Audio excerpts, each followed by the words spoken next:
Hey guys, welcome back to my channel. Just in case you're seeing this for the first time, the link to the playlist is in the description, so check it out. So let's continue with part 63. Like I said, I'll be doing them in parts. So let's continue. Of How I Married a Man That Didn't Exist, special guest edition. Girlies, do I have a treat for you? I would like to introduce our special guest. Her name is Brittany. She was with Rob for 6 years, and they do, in fact, have a daughter together. I want her to tell you guys a little bit about her story before I continue on to the point where I met her in person. Please listen. I expect as much respect and support and love as you guys give me throughout my videos. Please keep in mind that she was abused as well, that she was manipulated and gaslit and led on to believe things that were never true. Please send nothing but love. I hope you guys enjoy her story. Hi everyone, my name's Brittany. If you've gotten this Guys, is it just me or do they look alike? I guess the man has a type. far in Chastity's very thorough and amazing series about how she married a guy who didn't exist, I'm Brittany. I dated Rob for almost 6 years, and I'm here to kind of give a brief synopsis of my story. First and foremost, everything that I'm going to tell you, I'm trying to share to the best of my ability. There was just so much that went on. I can't get to every little single detail. Also, there might be a few trigger warnings here and there. Also, there are things that may not be verbatim, but there are other things that were definitely verbatim. So I guess kind of pick and choose what you feel would make sense. I mean, you've gone this far, you kind of know how Rob is. So to give you a brief history of a pre-Rob me, I was in a very long-term relationship for almost 7 years with someone up in Wisconsin. That's where I'm from. He decided to break up with me on Christmas and told me he didn't love me anymore. He was the first real boyfriend I had ever had.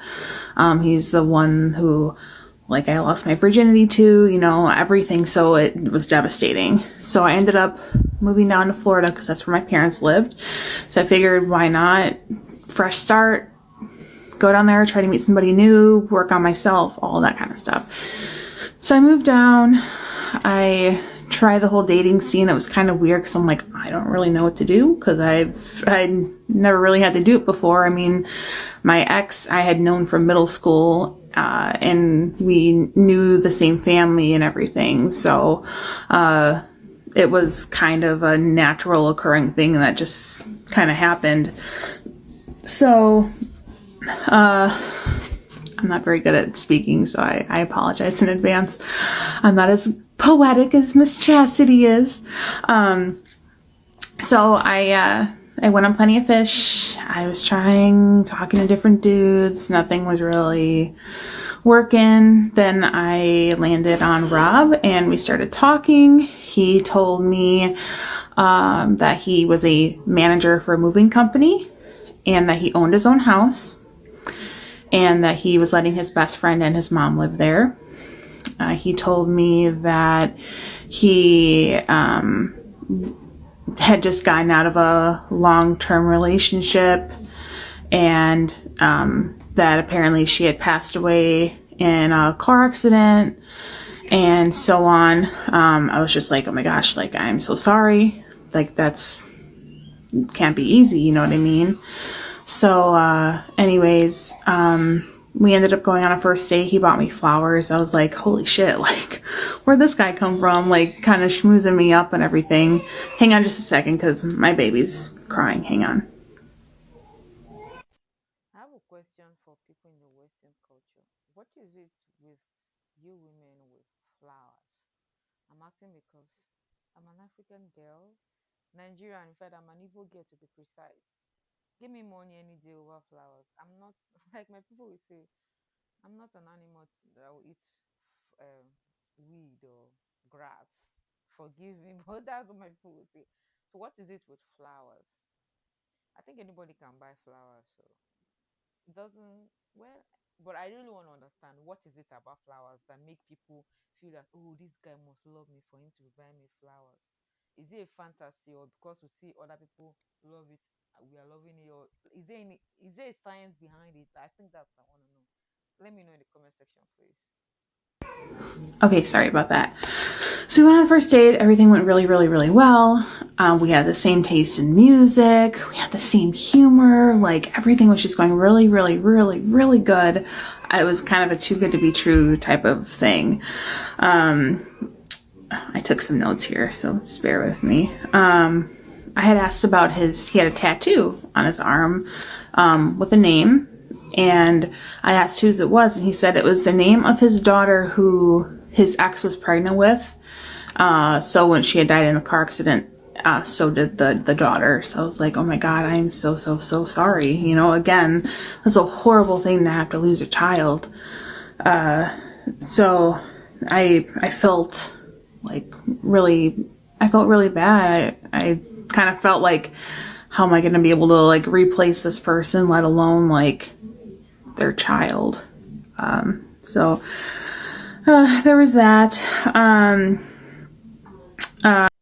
think another thing that men like this used to tie women down. Women just have this savior complex about us. Oh, when we see somebody that presents to be suffering or in a traumatic situation, we want to be the one to save them.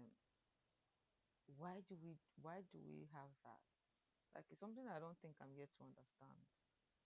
He one day when we were dating had asked me to borrow my laptop. I had just gotten this laptop for Christmas. It was like a laptop tablet, so it was like at that point in time, those were like incredibly expensive, brand new, like new technology. But I was like, he said, oh, my mom needs it for school because she's in school for criminal justice and she needs it for a project. And I was like, okay, sure, go ahead.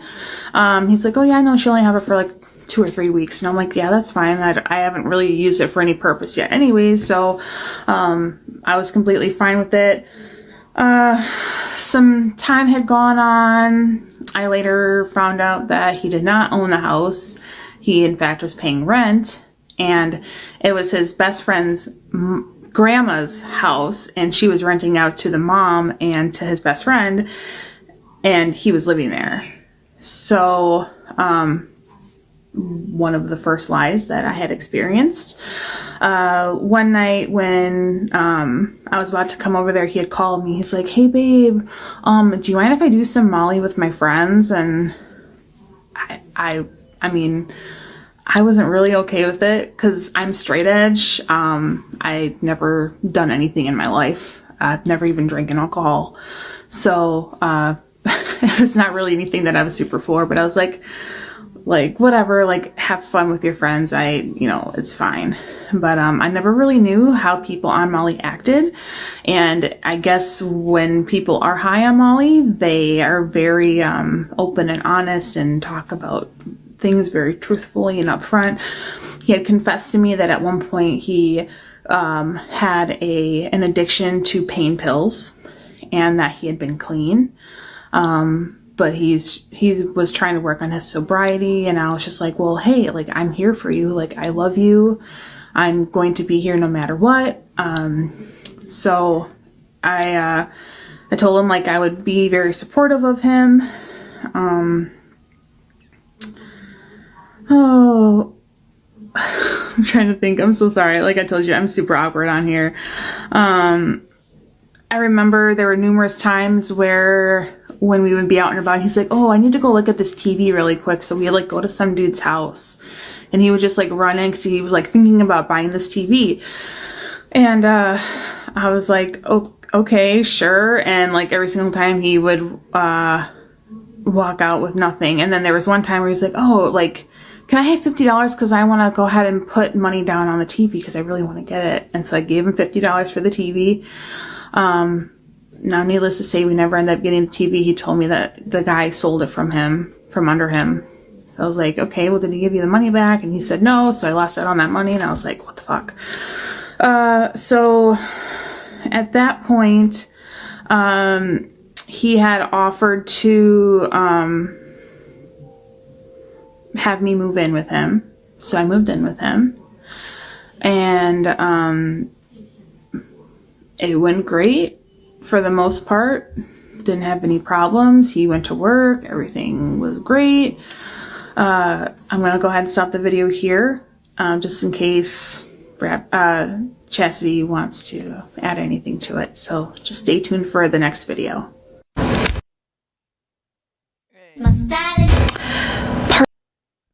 So the comment is off. I guess maybe people were commenting something that Chastity didn't like and she took it off. Like what that lady said. From the very beginning, the red flags were there.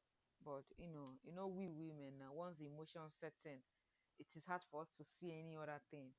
Because this man was already giving you attitude that you didn't like, that you don't even like, but you still went ahead to move in with him. I will still ask again because it's people in the Western culture that moving in with their boyfriends is like it's like a norm.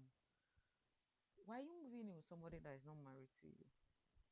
Like you're not even sure if this person will propose, you'll marry, but you guys are moving in. Like I don't think I will ever see the I don't even know the word to use, but I don't think it's something I will ever understand. Of course, maybe because I've come of age that I now know that even though our parents we don't like listen to our parents, but if you look back, our parents most times they know what they're saying because they live longer than us. Do you get? But people in the Western culture say, "Oh, I'm my person. You cannot tell me what to do." Blah blah blah blah blah. But you don't even know they're trying to save you. And somebody asks Chastity, "Don't you have friends? Don't you talk to your friends?" Because there's another thing, oh, don't you people talk to your friends? Don't your friends give you advice? Or you don't care? Or in the name of I support everybody, you now fall into gota, like my people were saying. Well, guys, I leave this one to you guys. So let me know your thoughts in the comment section. There's no comment to read there. The comment is off, so I can't even read anything for anybody. See you guys in part 64.